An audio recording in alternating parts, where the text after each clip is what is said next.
Assalamu alaikum, Ata. How are you? Yes, I'm fine. Fine, thank you, That's Farhan. wonderful. That's wonderful. So tell us about yourself. What do you do? And also let us know about your education, qualification, and all. Uh, hmm. So I'm an experimental physicist, trained as an experimental physicist, and currently I'm a faculty at Lahore University of Management Sciences at the Department of Physics. So Wonderful. I'm an academic and a researcher in experimental physics. What I was trained, I had my PhD and master's in physics from Germany, All right. and my undergrad was engineering from GIK Institute, All right. Pakistan, in engineering sciences. So that's what my background is. So I started as an engineer, and then I moved toward physics, and so I switched to. I formally became a physicist later on. And why did Uh, that magic happen? that's kind of thing which was so the thing was like when I was doing engineering. So engineering is something which deals with more applied problems. So what engineering deals with, okay, it takes something, and the idea of engineering is that, okay, you say that how a certain idea is being applied, and how can you make that application better? How can you improvise it, and how can you make that application of some idea or some concept in science better in terms of its application. All right. Uh, but when I was undergoing that training of engineering, what I felt about myself was like, this is not what I'm interested in. I'm interested in another set of questions, and that set of questions is why do things behave the way they do to start with? Yes. So for example, if I am going to use a concepts in application, so the first of all I want to understand why that thing is the way it is. So that's where those sort of answers that comes from physics then. So you have to go to basic sciences to answer those sort of questions. So it depends on what sort of questions you are interested in asking, and what kind of questions make you more kind of enthusiastic about a certain field. That determines which direction you want to go. So this was the kind of thing with me, that I started as an engineer, but the kind of questioning they were dealing with, I didn't like that, so I moved to physics. And So, when for example, I can, please yes. continue. So I can give you an example of like uh, I can electronic engineering I was doing. So there you see that uh, we were doing a lot of courses on.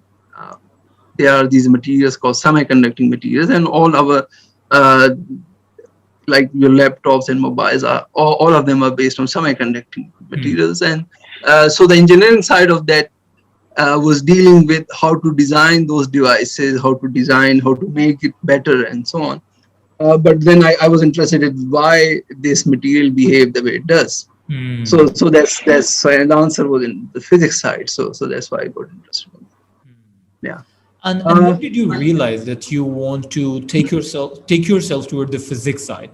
I mean, was it Mm. too early, too late, or was it exactly the way when it should have had happened? I mean, these sort of questions, they are never too late. You can ask those sort of questions even when you are very later in your career, for example. So because it's not very obvious many times, and for many people, that what they want to achieve or what they're fully interested in. So maybe you are trying out something for years and years and years, and then you finally realize, okay, these are not the sort of things I'm really seeking to pursue. So those kind of shift towards into other fields, they can come very late in life as well. So I don't have any problem with the timing as such. So I'm perfectly fine the way it did. Like, even if it would have come later on, I would be perfectly fine. All right. So, I mean, how was it when you were choosing your career and people who were hiring you, were they having any problems? Like you have shifted yourself toward the physics and you do not have the basics of the physics, or you did not initiate it with physics. Because it usually happens in Pakistan, to be specific, that we are more Yes. concerned that you should not change your field, otherwise you would be Mm. of no field. So they always Mm. request that you should stick to one field, decide one field, and just stick to that. But you are kind of a Mm. person who has achieved a lot by changing the field, and it's going very well. If we see it, this is kind of a success that you have achieved, mashallah.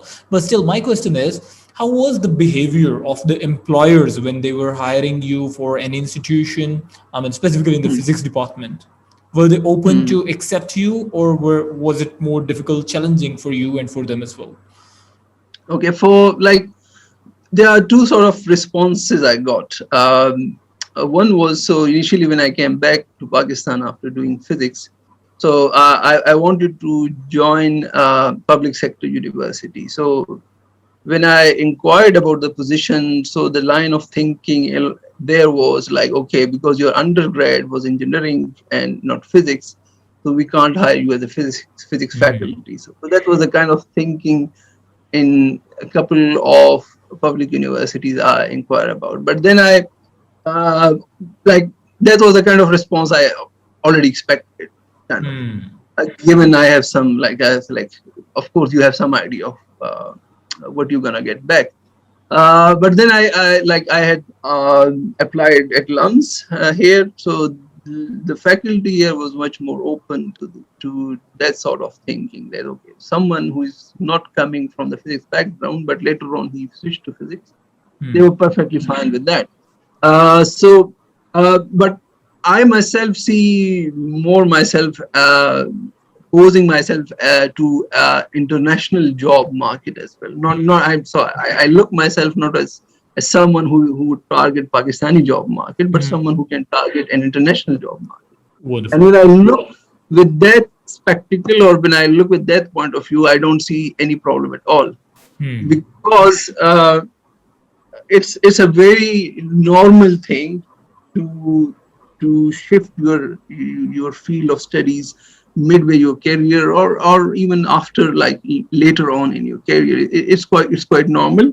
A lot of people, they do like they start one type of degree and then they switch over to another. So that are boundaries which used to exist in Pakistani education system and which still exist to a larger extent.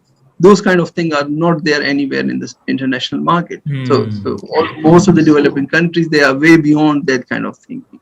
So just to give you an example, so when I was doing my PhD in Germany, so I was doing like we were 15 different people, different students who were doing PhD at that time. So out of 15, at least 8 people were such that they were either coming from computer science or they were coming from completely different field. So it's a completely normal thing to switch over either during your studies or afterwards. What matters is your skill level and your skill set you are bringing to a certain job position. So that's what matters most to an international job market, that which kind of skill sets you are coming with and how high you are on those, at which level you are in those skill sets. So that's what's most important in international job market. So that's how I thought about. But of course, when you are coming to Pakistan, you have to look at local perspective as well. So the people, the way people think about it, they haven't. So the industrialist and the job market people who are hiring, they haven't updated their point of view regarding. So you might be fortunate that okay, you might come across some people who are open about that. But yeah, there is by and large that kind of stratification of subjects which is still present here in the local market. Yes, so that thing is still prevalent. That's indeed it is.